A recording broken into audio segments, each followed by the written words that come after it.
باب تحریم الکبر والاعجاب، تکبر اور عجب کی حرمت کا باب۔ قال اللہ تعالی تلک الدار الآخرہ، وہ آخرت کا گھر ہے، نجعلھا للذین لا یریدون علوا فی الارض ولا فسادا، ہم وہ اس کے لیے بنائیں گے جو زمین میں بلندی نہیں چاہتا ہوگا اور نہ ہی فساد کرتا ہوگا، والعاقبۃ للمتقین، اور اچھا انجام تو متقین کا ہی ہے۔ اس آیت میں جو علوا فی الارض ہے اس سے مراد کسی شخص کا بلند ہونا یا اپنے آپ کو بلند کرنا۔ ہم اس دنیا میں اپنے آپ کو بلند کرنا ہمارا مقصد نہیں ہے، بلکہ کسی اور شے کو بلند کرنا ہے، اور وہ کیا؟ کلمۃ اللہ، ٹھیک ہے، اللہ کا کلمہ۔ اپنے آپ کو بلند کرنا اسٹیٹس کے لحاظ سے، کسی بھی لحاظ سے انسان اپنے خود نمائی چاہے۔ ایون انسان یہ بھی اگر چاہتا ہے کہ میں سب سے علماء میں سے میں ایک بڑا عالم بن جاؤں، تو یہ بھی اپنی بڑائی ہوگی نا۔ تو علم کو عروج دینا ہے، خود کو عروج نہیں دینا، ٹھیک ہے۔ یہی سب سے بڑی آزمائش ہے کہ اپنے نفس کو جو ہے وہ نیچا کرنا ہے۔ اب ہوتا یہی ہے کہ جب آپ کسی شے کو بلند کر رہے ہوں گے تو لازماً آپ اس کے ساتھ اٹھیں گے خود بھی، اور پھر کچھ باعث سے ہوا بھرنے والے بھی ہوتے ہیں، تو یہ باور کرتے رہتے ہیں کہ یہ تو آپ کے ذریعے یہ کام چل رہا ہے، آپ نہیں تو یہ کام نہیں، تو پھر انسان سمجھ رہتا ہے کہ بس اب میں ہی ہوں، گویا کہ یہ کام محتاج ہو گیا میرا۔ ہم جو ہے ہم محتاج ہیں کہ ہم کسی کام میں کوئی حصہ ڈال دیں، ٹھیک ہے۔ وَلَا تَمْشِ فِي الْأَرْضِ مَرَحًا، زمین میں نہ چلو اکڑ کر۔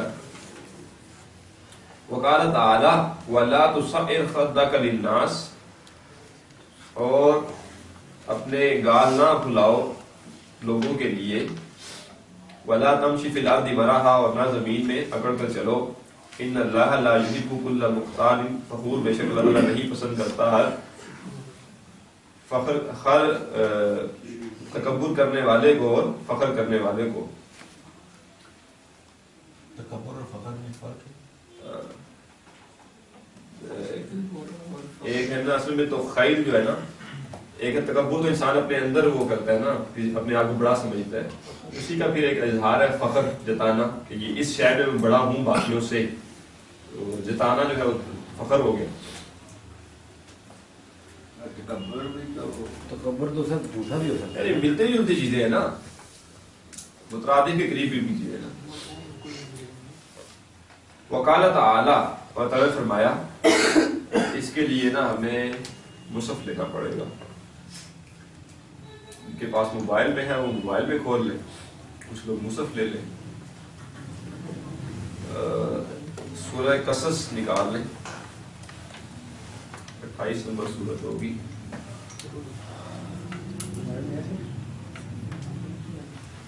تو مجھے ان کتابوں کی سمجھ نہیں آتی کہ یہ کیوں کرتے ہیں ایسا۔ آیت نمبر 81، آیت نمبر 76 81، اِلَىٰ قَوْلِهِ تَعَالَىٰ۔ اب ہم کیا کریں، یہ کتاب پڑھتے ہوئے دوبارہ پھر مصحف کھولنا پڑے گا پورا، کہیں پہ ہو سکتا ہے بندے کے پاس ہو ہی نہ۔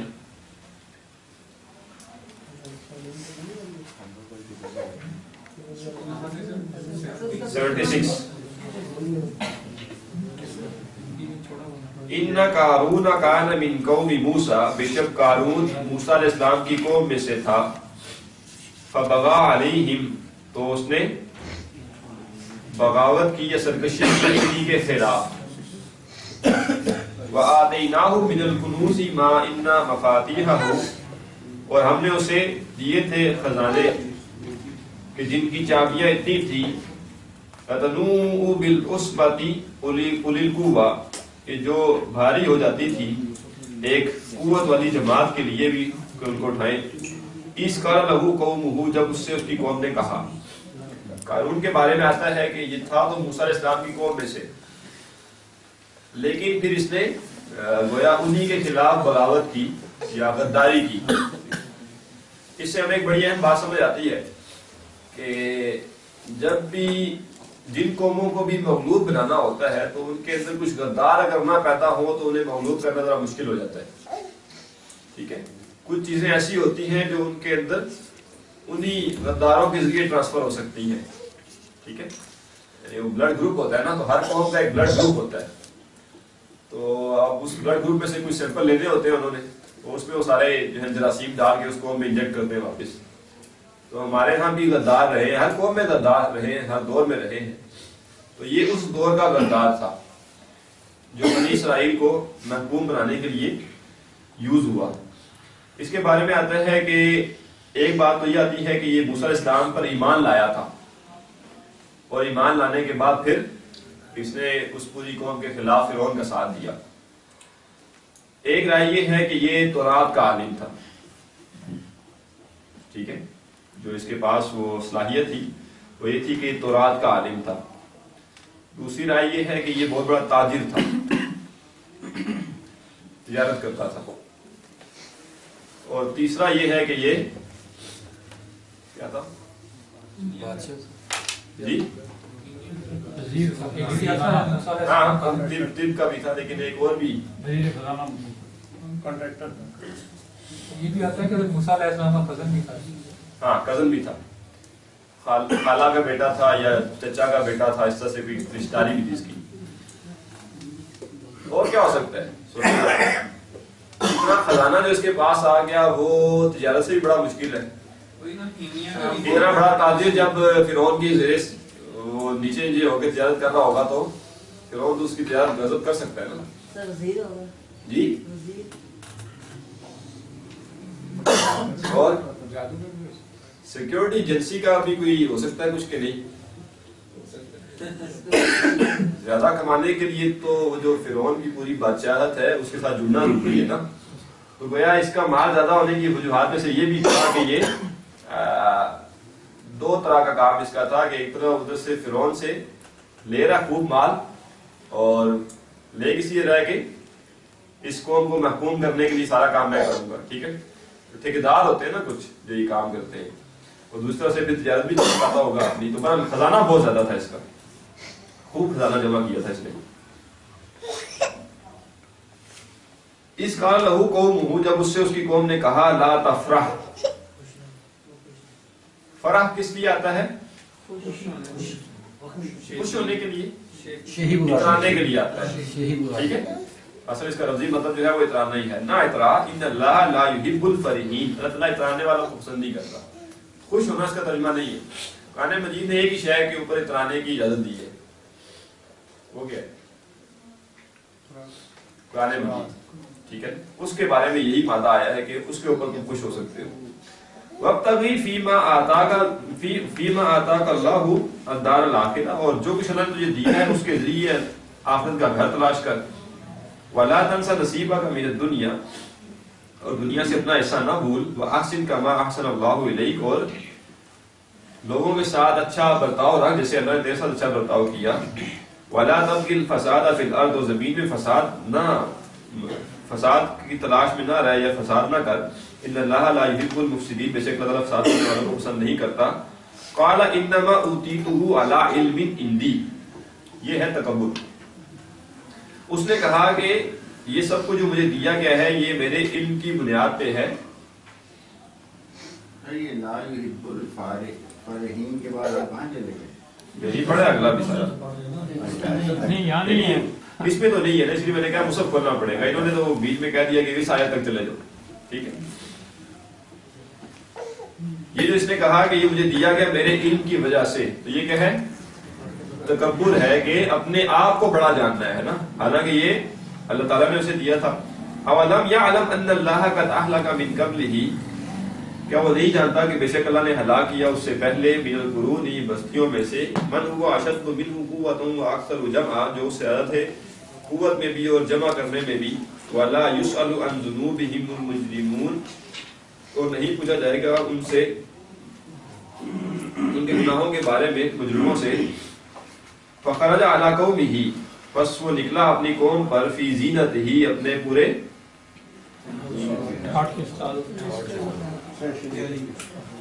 ریشیو ہیں؟ پروٹوکول کے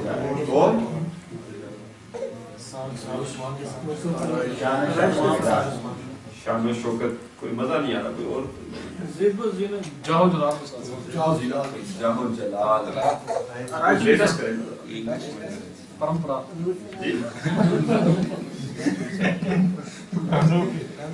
اگر یہ کہہ دوں کہ وہ نکلا اپنی قوم کے سامنے چوڑا ہو کر ٹھیک ہے صحیح ہے چل سکتا ہے میں نہیں کہہ رہا پچھلے صحیح نہیں ہے مزہ نہیں آ رہا ادھر چل سکتا ہے ٹھیک ہے تو چوڑا ہو کر قال الذین یریدون الحیات الدنیا کہا ان لوگوں نے جو چاہتے تھے دنیا ہی کی زندگی یا لیت لنا مثل ما اوتی قارون کاش ہمارے لیے بھی ہوتا قارون جیسے کہ قارون کو جو دیا گیا ویسا ہی انه لذو حظ عظیم یہ بڑے نصیب والا ہے وقال الذین اوتوا العلم اور وہ لوگ جنہیں علم دیا گیا تھا انہوں نے کہا ویلکم ثواب اللہ خیر تمہاری بربادی ہو اللہ کا بدلہ بہتر ہے لمن آمن وعمل صالحا اس کے لیے جو ایمان لایا اس نے نیک عمل کیے ولا یلقاها الا الصابرون اور یہ مقام نہیں حاصل ہوتا مگر صبر کرنے والوں کو یہاں ایک چیز بڑی اہم ہے وقال الذین اوتوا العلم ویلکم ثواب اللہ خیر اصل میں جسے ہم کہیں گے نا جسے علم کہا جائے گا وہ اس کی ڈیفینیشن کیا ہوگی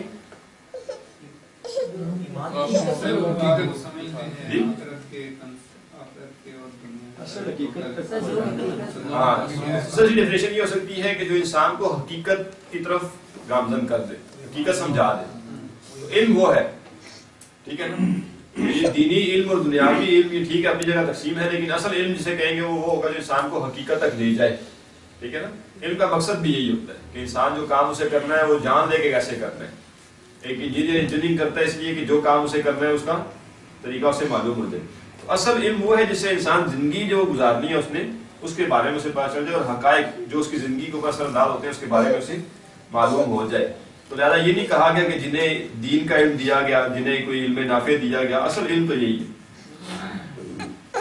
فخسفنا به وبداره الارض ہم نے اسے اور اس کے گھر کو دسا دیا زمین میں فما كان له من فئة ينصرونه تو اس کے پاس کوئی ایسا جتھا بھی نہ تھا جو اس کی مدد کرتا من دون اللہ اللہ کے چھوڑ کر فما كان من المنتصرین اور نہ ہی وہ ہوا مدد کیے جانے والوں میں سے مدد مانگنے والوں میں سے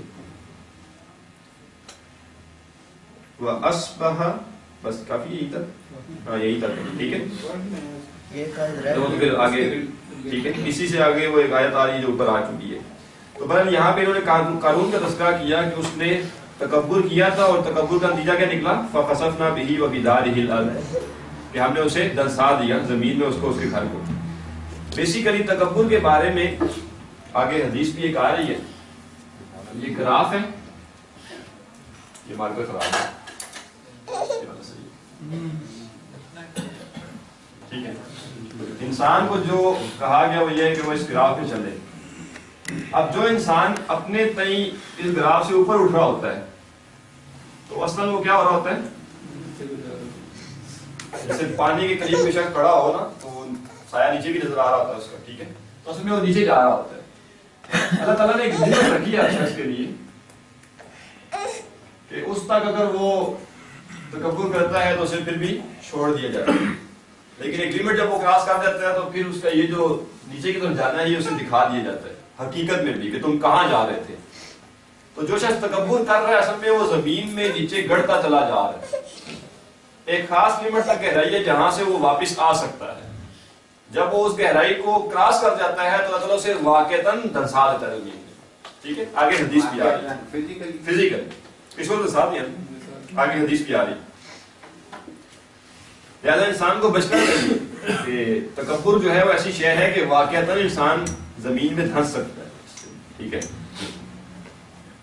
یہ ایک الگ بات ہے کہ اللہ تعالیٰ کثرت کے ساتھ یہ معاملہ نہیں کرتا ٹھیک ہے آزمائش کی وجہ سے لیکن ایسا ہو سکتا ہے وعن عبد الله بن مسعود رضي الله عنه عن النبي صلى الله عليه وسلم قال لا يدخل الجنة من كان في قلبه مثقال ذرة من كبر جنت میں داخل نہیں ہوگا جس کے دل میں ہو ذرہ برابر بھی تکبر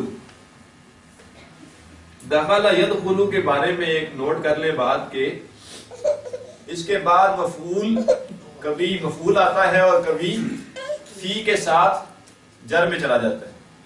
یعنی داخل یدخلوا کے بعد مفعول کبھی تو نصب کی حالت میں آئے گا اور کبھی فی کے ساتھ جر میں چلا جائے گا.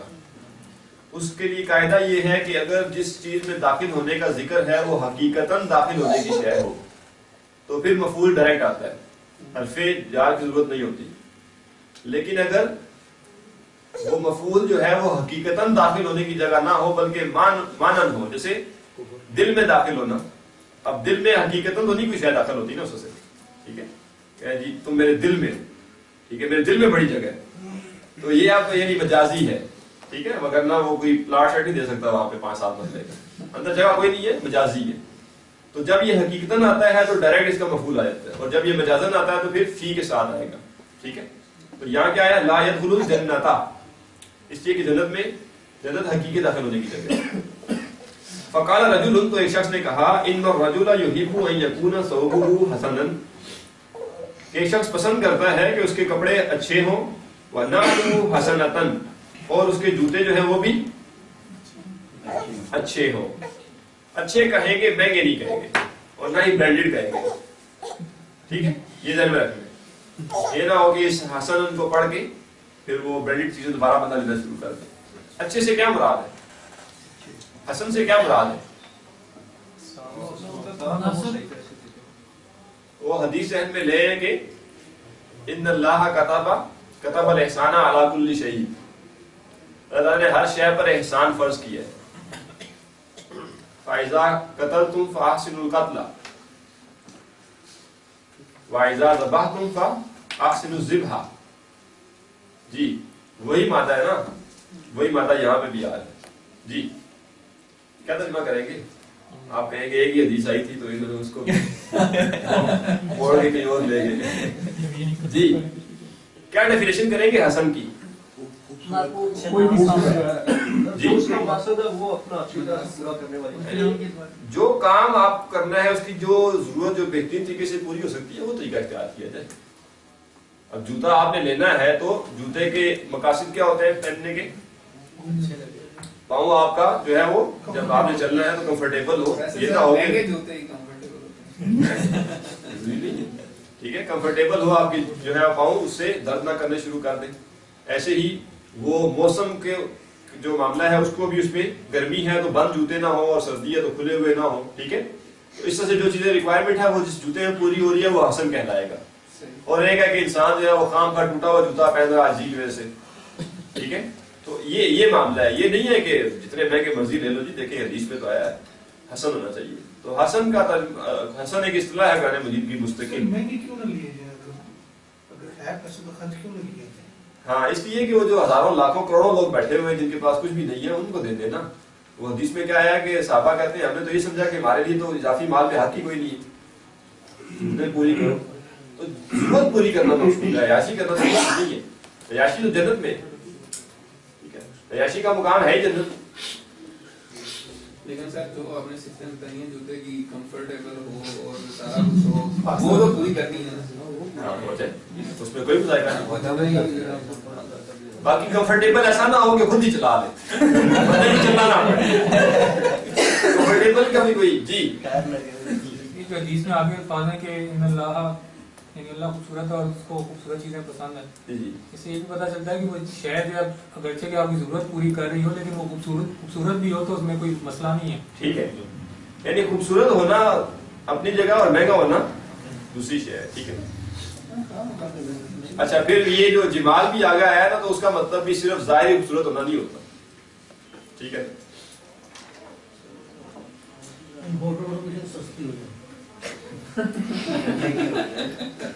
اچھا اب یہ جو سوال آیا نا کہ جی جو چیز کمفرٹیبل بھی ہو سب کچھ ہو سستی ہوتی نہیں ہے، یہ تو آنی نہیں. اس کو آن طرح میں نے تار لگا دی تھی جا کر.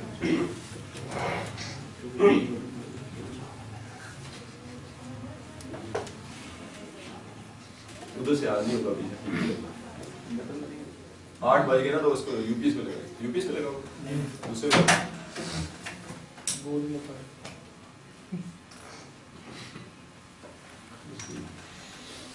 اچھا تو میں یہ کہہ رہا تھا کہ اب یہ مہنگی چیز ہی ملے گی کمفرٹیبل، ٹھیک ہے، تو میں نہیں سمجھتا کہ ایسا ہی ہوتا ہے، تھوڑا سا ڈھونڈنی پڑتی ہے ایک چیز، ٹھیک ہے، مل جاتی ہے. جی آگے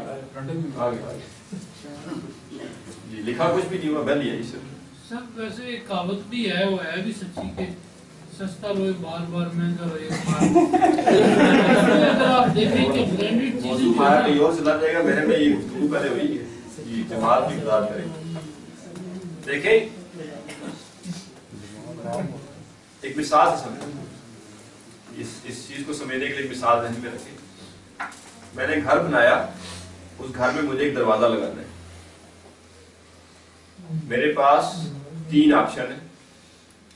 ایک آپشن یہ ہے کہ 10,000 روپے کا دروازہ لگا لو، وہ دروازہ وہ ضرورت پوری کر دے گا، یعنی رستہ بند ہو جائے گا اور سارا کچھ میں ہوگا، لیکن اس کی جو مدت ہے وہ 2 سال ہے، 2 سال بعد وہ ٹوٹ جائے گا، وہ اتنا حد کا ہے. دوسرا آپشن یہ ہے کہ 20,000 روپے کا دروازہ لگاؤں اور وہ 10 سال چلے گا، ٹھیک ہے. اور تیسرا آپشن یہ ہے کہ 2.5 لاکھ روپے کا دروازہ منگواؤں، چلے گا وہ بھی 10-12 سال ہی، اور وہ منگوانے کے لیے مجھے وہ ملک جس کا کسی کو بھی نام نہیں آتا وہاں سے لکڑی منگوانی پڑے گی، ٹھیک ہے. جمیل تو وہ بھی ہے جو ادھر سے منگواؤں گا، ٹھیک ہے. تو یہ میں 10 کے بجائے وہ 20 والا لگوا سکتا ہوں، یہ مہنگی بات ٹھیک ہے، لیکن اس میں بھی جو لمٹ ہوگی وہ کیا ہوگی؟ یہ نہیں ہے کہ جی وہ اب 300 سال میں دروازہ چلے گا نا وہ 1 کروڑ روپے کا ہے. بھائی میں کتنا عرصہ رہوں گا، مجھے اپنی ضرورت دیکھنی ہے. میرے لیے 2 سال اور 10 سال واقعی میرے لیے صحیح ہے کہ 10 سال لگا لو، جان چھوٹ جائے گی، میں دوبارہ اسی چکر میں پڑا رہوں گا، پھر خرچہ بھی ہوگا. لیکن 300 سال میں نے کیا کرنا دروازہ لگا کے، ٹھیک ہے. تو یہ سیدھا سیدھا مسئلہ ہے. اس میں بھی جوتا آپ لیں، آپ کو پتا ہے یہ جوتا لوں گا یہ تو ہر 6 مہینے بعد ٹوٹتا رہے گا اور پھر ہر 6 مہینے بعد دوسرا جوتا لینا پڑے گا. اس سے بہتر ہے کہ تھوڑے سے زیادہ پیسے لگا لو، اور مدت زیادہ اس کی نکل جائے گی تو ٹھیک ہے لے لیں. لیکن ایک ہے کہ لوگوں نے طے کیا ہوتا ہے برانڈیڈ چیزیں لینی ہے بس، نام دے کے. جی ہاں لنڈے میں بھی چیزیں آپ کو کمفرٹیبل مل جائے گی، سب کچھ ہوگا، صرف ایک مسئلہ ہوگا اس میں، اور وہ مسئلہ یہ ہوگا کہ کوئی آپ سے پوچھے گا کہاں سے لیے ہیں تو آپ کو یہ کہنا پڑے گا جی لنڈے سے لیے. اس بات کے پیچھے کہہ سکتے ہیں یہ چودھری صاحب نے مسئلہ حل کر دی، پیرس سے آئے جی، ٹھیک ہے جی. اس کو ایک جگہ رکھیں تو یہ فوکس ہوگا. ابھی یہ بلر کر رہا ہے،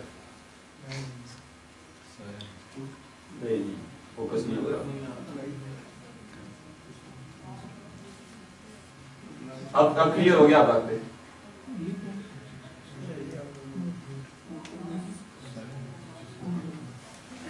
جب خاص تھوڑا سا اوپر کرنا پڑے گا،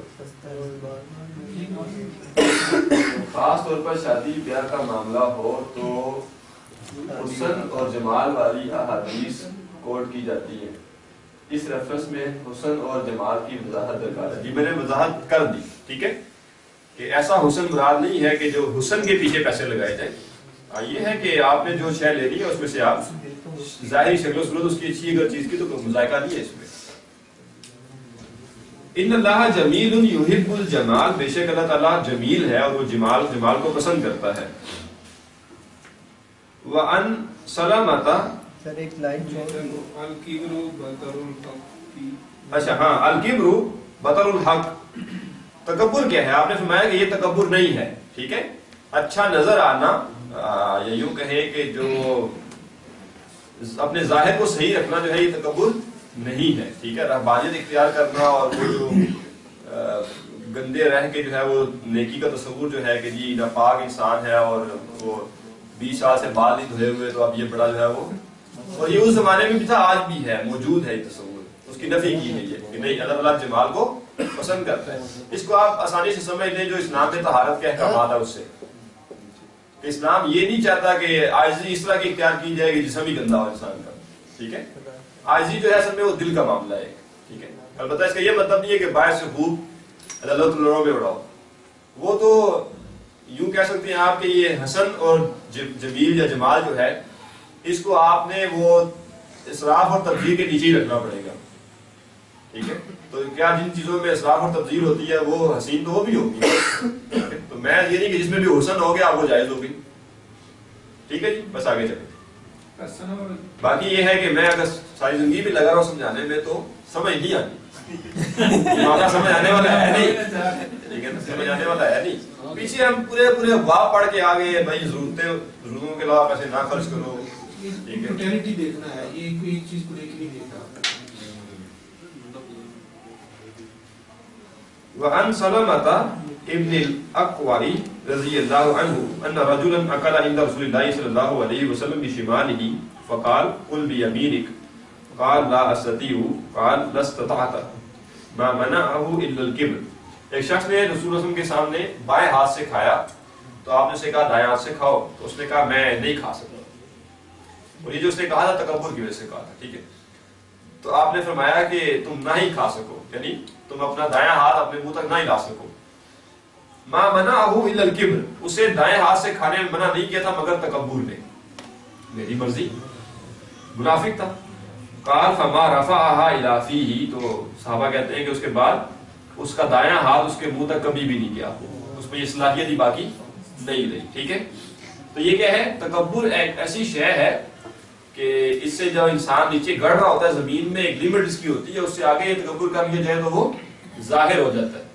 تو اس کا تکبر جو تھا وہ ظاہر ہو گیا، اس کے بعد اس کا ہاتھ نہیں ہو سکا. مزید بھی آگے حدیث آ رہی ہے، فی منہ فمن ہوتا ہے، لیکن نصب در میں جائے گا تو پھر فو فا فی، وہ جو ہے سوری جب مضاف بنے گا تو پھر فو فا فی اسماء خمسہ میں سے ہو جائے گا. وعن حارثة بن وهب رضی اللہ عنہ قال سمعت رسول اللہ صلی اللہ علیہ وسلم یقول الا اخبرکم باہل النار، اب میں کیا میں تمہیں جہنمیوں کا نام بتاؤں. کل عتل جواز مستکبر، ہر سرکش اور تکبر کرنے والا اور شیخی خور، ہر سرکش شیخی خور اور تکبر کرنے والا، بخیل، جواز بخیل ہی ہے برابر، سرکش، بخیل اور تکبر کرنے والا. اب یہ جو تین صفات بتائی جا رہی ہیں ان کے بارے میں کہا گیا کہ یہ اہل نار ہے. کیا مطلب کہ تکبر جو ہے وہ جہنم میں لے جانے والی شے ہے. وعن ابی سعید الخدری رضی اللہ عنہ عن نبی صلی اللہ علیہ وسلم قال، یہ حدیث بھی پہلے گزر چکی. احتجت الجنت والنار، آپس میں جھگڑا کیا جنت اور دوزخ نے. اور یہ احتجا پہلے بھی اس کے مادے کے اوپر گفتگو ہو چکی ہے ہماری. ہا جیم جیم، ٹھیک ہے. الم تر الی الذی حاج ابراہیم فی ربہ، ٹھیک ہے وہاں پہ. تو جنت اور جہنم میں آپس میں جھگڑا کیا. یہ جھگڑا کون سا ہے؟ حجت بازی جسے کہتے ہیں نا، دلائل کا تبادلہ، یہ والا نہیں، ماننے والا نہیں، حجت بازی. فقالت النار، تو آگ نے کہا فی الجبارون والمتکبرون، میرے اندر جو ہے وہ جبار اور متکبر قسم کے لوگ ہیں. وقالت الجنہ، اور جنت نے کہا فی ضعفاء الناس، میرے اندر لوگوں میں سے جو کمزور تھے وہ ہیں، ومساکینہم، اور مساکین ہیں. فقضى اللہ بینہما، تو اللہ نے فیصلہ کیا دونوں کے درمیان. فرمایا انک الجنہ، بے شک تو جنت، رحمتی، میری رحمت ہے، ارحم بک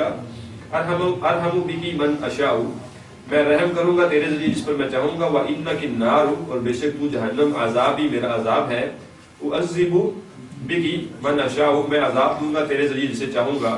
ولکلیکما علی ملؤھا، اور تم دونوں کے لیے مجھ پر لازم ہے بھر دینا، تم دونوں کو میں بھروں گا. یعنی جنت میں جانے والے بھی بہت ہیں اور جہنم میں جانے والے بھی بہت ہیں. عن ابی ہریرہ رضی اللہ عنہ ان رسول اللہ صلی اللہ علیہ وسلم قال لا ينظر اللہ یوم القیامۃ الی من جر ازارہ بدرا، اللہ تعالیٰ نظر نہیں کرے گا، اللہ تعالیٰ نہیں دیکھے گا اس شخص کی طرف قیامت کے دن جو اپنا ازار لٹکائے تکبر کرتے ہوئے. یہ وہی حدیث ہے جو پانچے ٹخنوں سے نیچے رکھنے والے معاملہ ہے. ٹھیک ہے، اس کے بارے میں ایک روایت تھی، وہ ٹیکسٹ میرے پاس نہیں ہے، اس کو پڑھ سنا دیتا آپ کو. واللہ والا اس کی سند نہیں دی گئی تھی کہ تکبر سے ٹخنوں سے نیچے کپڑا کرنا یہ حرام ہے. یوں کہیں کہ جیسے ہوتا ہے نا مکروہ تحریمی اور مکروہ تنزیہی. تو یہ نیچے ٹخنوں سے جو کپڑا جاتا ہے یہ حرام ہے تکبر سے کیا جائے گا تو, اور تکبر کے بغیر کیا جائے تو کیا ہے مکروہ تنزیہی ہے. ٹھیک ہے, یعنی پھر بھی نہیں کرنا چاہیے الا یہ کہ کوئی ضرورت ہو, حاجت ہو, مثلا سردی ہے, ٹھیک ہے, تو اب انسان جو ہے سردی کو اس نیچے کر رہا ہے یا اور کوئی اس طرح کی وجہ ہے, یہ ہے. البتہ اس کے بارے میں بڑے سوال ہوتے ہیں کہ جی یہ تو صرف تکبر کی وجہ سے نا, تو اب انسان نے خود اپنے آپ سے سوال کرنا ہے کہ وہ جو نیچے کر رہا ہے وہ تکبر کی وجہ سے ہے یا نہیں.